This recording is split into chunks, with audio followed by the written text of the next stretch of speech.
Hi, everyone, and welcome to yet another series of words for you. You can use these words for your daily conversations and even for multiple examinations, right? So let's get started. Our first word right here is kindred. Now, kindred means being related to someone, right? So if you are related to someone, especially by having these same opinions and interests, we say you are a kindred spirits, right? Or you are related by means of having same opinion on any matter or having the same interests. You can say you are related. That means you are kindred. We recognized each other as kindred spirits as soon as we met. That means, as soon as we met, we realized how our interests are similar and how much our opinions match, right? That means we are related, but by having same opinions and interests, right? They sell dried fruit and nuts and other kindred products. That means other products which are related to dried fruit and nuts, right? So it's you're using kindred as a replacement for related, right? A synonym of related. Protest included members of Free the Streets and kindred groups. That means related groups, groups that are related to this Free the Streets group. That means other groups have the same agenda, same interest as this Free the Streets group, right? So kindred is basically being related, right? For example, these two girls right here, they are talking. Why? Because maybe they share same opinions, same interests over a topic, and that's why they got talking, right? So they are kindred, right? They're maybe kindred spirits. So kindred is being related, right? Okay. Next is lament. Lament means to express sadness and feeling sorry about something. So if you are sorrowful, you are, lamenting something. Okay. If you are expressing sadness over something, that means you are lamenting. And if you're feeling sorry about something, then that's also called as being in a stage of lament or lamenting. My mom lamented the decline in moral standards in today's society. That means my mom expressed sadness over the decline in moral standards in our society, right? So she expressed sadness, she expressed grief. The poem opens by lamenting over the death of a young man. That means the beginning of some poem, it is with expressing grief over the passing away of a young man, right? So poems usually show that, stories also show lamenting, right?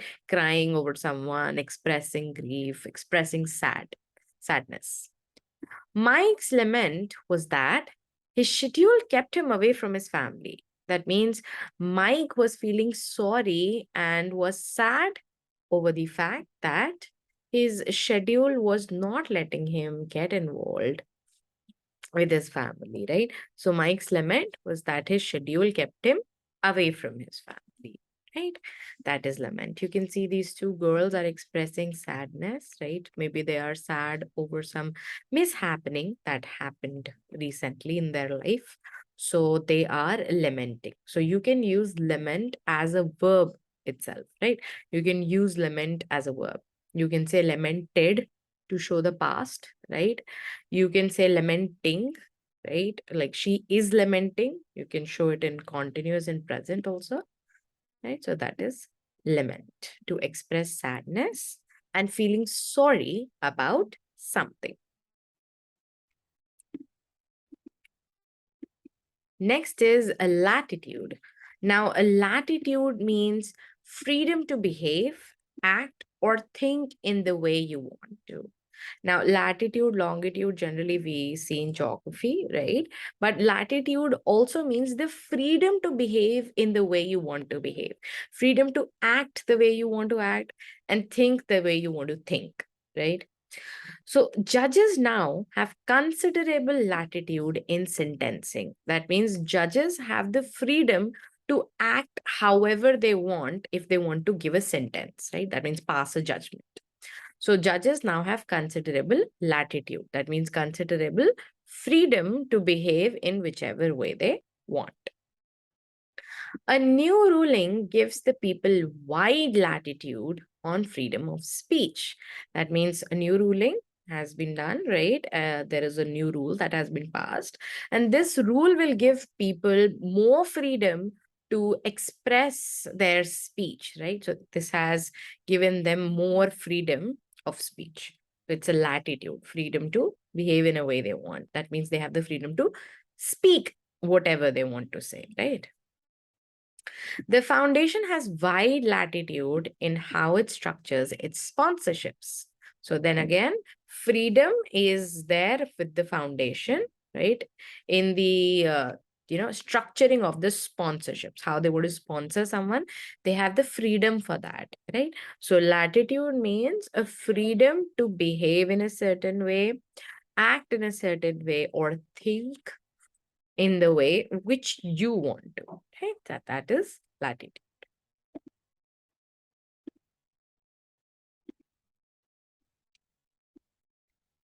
Our next word is laudable, right? Now, laudable means worthy of praise of someone or something.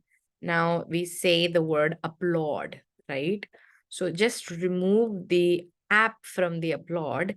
And if you are going to applaud for someone because of some good thing that they did, that means that person deserves your applause and you call them laudable, right? So if someone or something is worthy of praise, then they are laudable, right?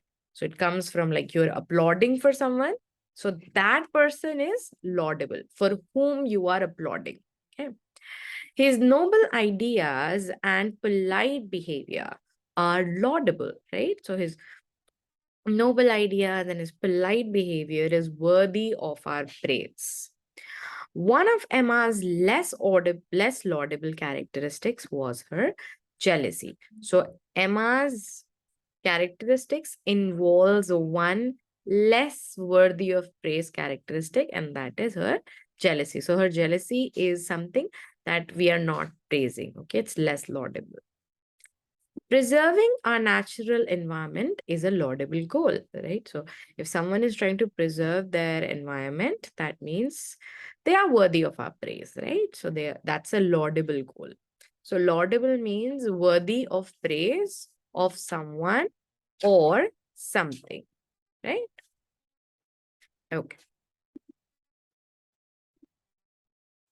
Let's look at the next word, lax. And now, lax means not rigorous, strict, without much care, attention, or in simple terms, we can say someone who is lenient, right? So you can remember it from the word relax, right? Someone who is totally relaxed, does not have a care in the world. So out of that, the end of relax is lax, right? So someone who is lax is not serious, not rigorous, not strict. They do not care much. They do not pay a lot of attention, and they are very lenient, right? Just like this security guard right here, right? He is totally laxed. Security at the airport seemed lax, right? So it's like we are giving a substitute word for relaxed. We are saying lax. The subcommittee contends that the authorities were lax in investigating most of the cases, that they were not strict in investigating most of the cases. The report criticizes the lax security at many prisons. That means a security that does not pay proper attention, lenient security at many prisons. So the report criticizes that thing, right? So lax means not being rigorous, strict, or not caring or not giving attention. Simple terms, you can say being lenient is lax. Right?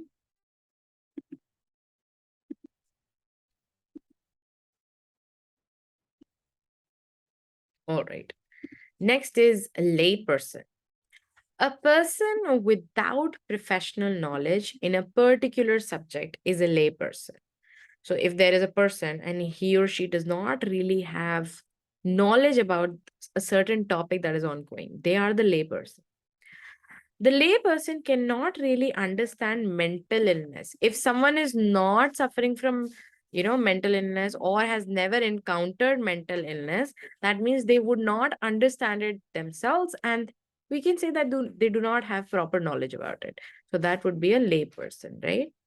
Next is to the layperson, these rules may seem unnecessarily complex, right? So for a person, we say no layman. So layman is just layperson, right? So anyone who is not concerned with the topic, for them, these rules will be complex. Can you explain in a layperson's term what your job involves, right? So can you explain in basic terms? Can you explain it like you will explain this to someone you really don't know, right? So you don't think that they know anything about this subject. So how would you explain this thing to them? Explain it to me like that, right? So that's how we say layperson, a person without professional knowledge in a particular subject. Right?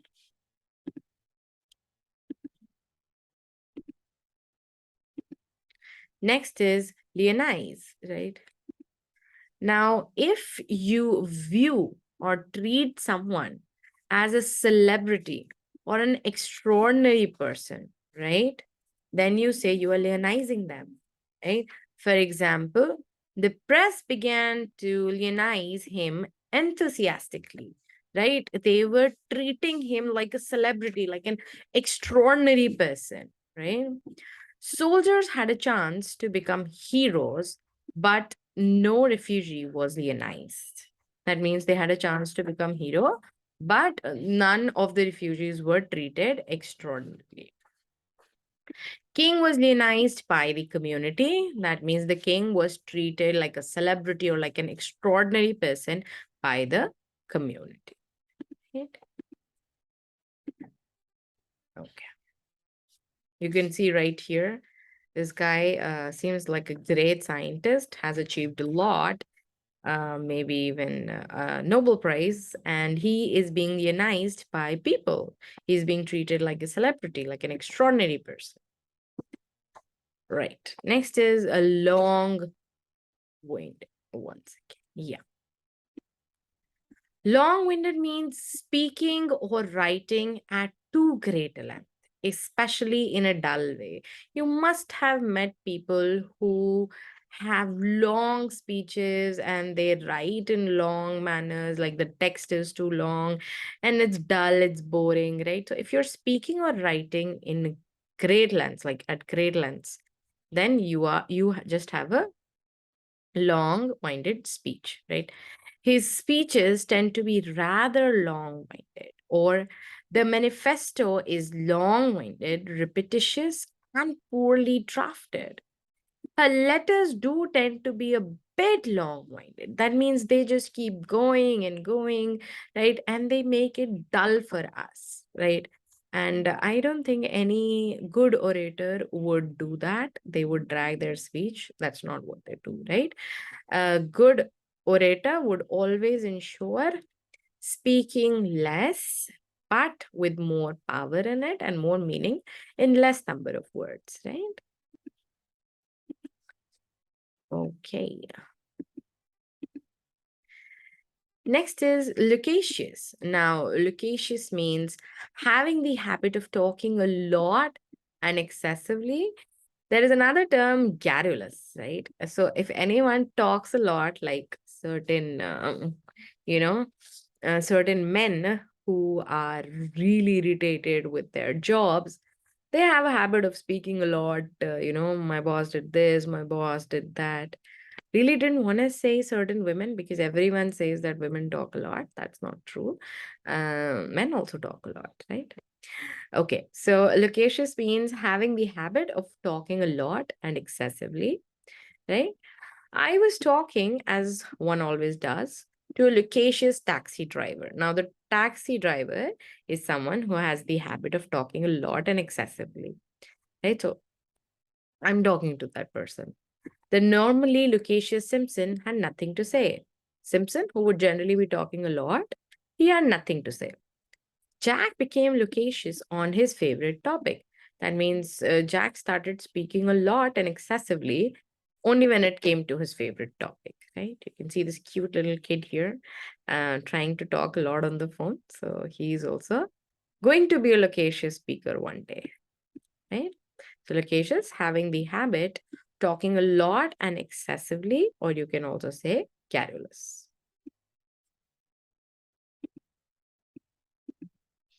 Lucid.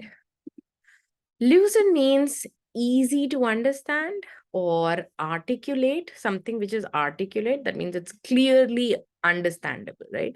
Or simply clear, right? So lucid means easy to understand, articulate, or clear. Like easy to understand things or articulate things or clear things. That means speeches, text, you call them lucid, right? She gave a lucid account of her plans for the company's future. That means she gave a clear plan where she's talking about the company's future. The author's prose is lucid and entertaining. So the prose that the author wrote, it's clear, it's articulate, properly written, and it's understandable, and it's also entertaining. In a rare lucid moment, she looked at me and smiled. Like, let's say there was never a moment of clarity between those two people, but in a rare, clear moment when everything was clear, she looked at this person and smiled. So, lucid means easy to understand or something that is articulate or clear. Could be a text, could be a speech, be a book, could be an expression, an idea, right?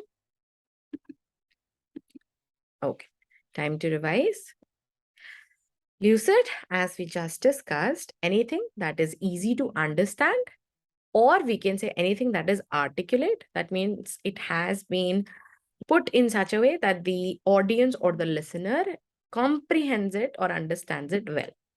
We can also say something that is clear, right? She gave a lucid explanation for the topic. That means she gave a clear explanation for the topic, right? Loquacious means having the habit of talking a lot and excessively.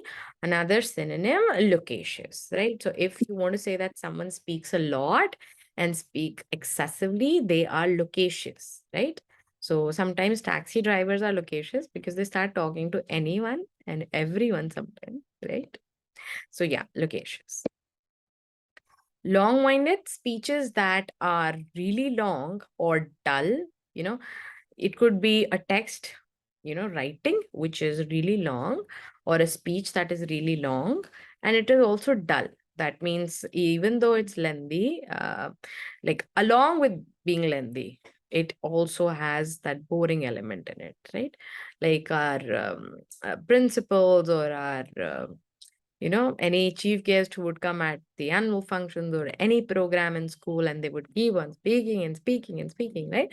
Those would be long-winded speeches, right? Lionize means to view or treat someone as a celebrity or extraordinary person. How we generally treat celebrities, we would call such actions as we lionizing them, right? So you are lionizing someone, so that is treating them extraordinarily. Layperson, how we say layman, a person without professional knowledge in a particular subject, right? If someone doesn't really have good knowledge about any topic, any aspect, so we say that they are a layperson, right? Generally, when you talk to someone, you tell them, like, explain this to me like you would explain to a layman or a layperson, right? That means explain it to me in a very basic way. So, layperson, someone who doesn't have professional knowledge of a particular subject. Lax comes from the word relax, I suppose, right? Because relax, so we are just picking the lax here. Lax means just what relax means, not being strict, not caring, not paying attention, just being lenient, right? So if the security is lax, that means the security is not caring about the safety. It's not strict at all. It's a very lenient security. Okay? That is lax.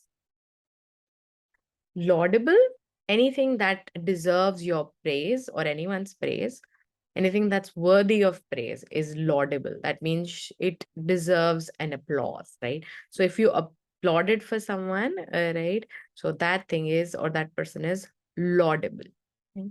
Anyone's ideas, anyone's nature can be laudable. Latitude, it means having the freedom to behave, act, or think in the way you want to, right? The way you want to live, the way you want to behave, act, or think.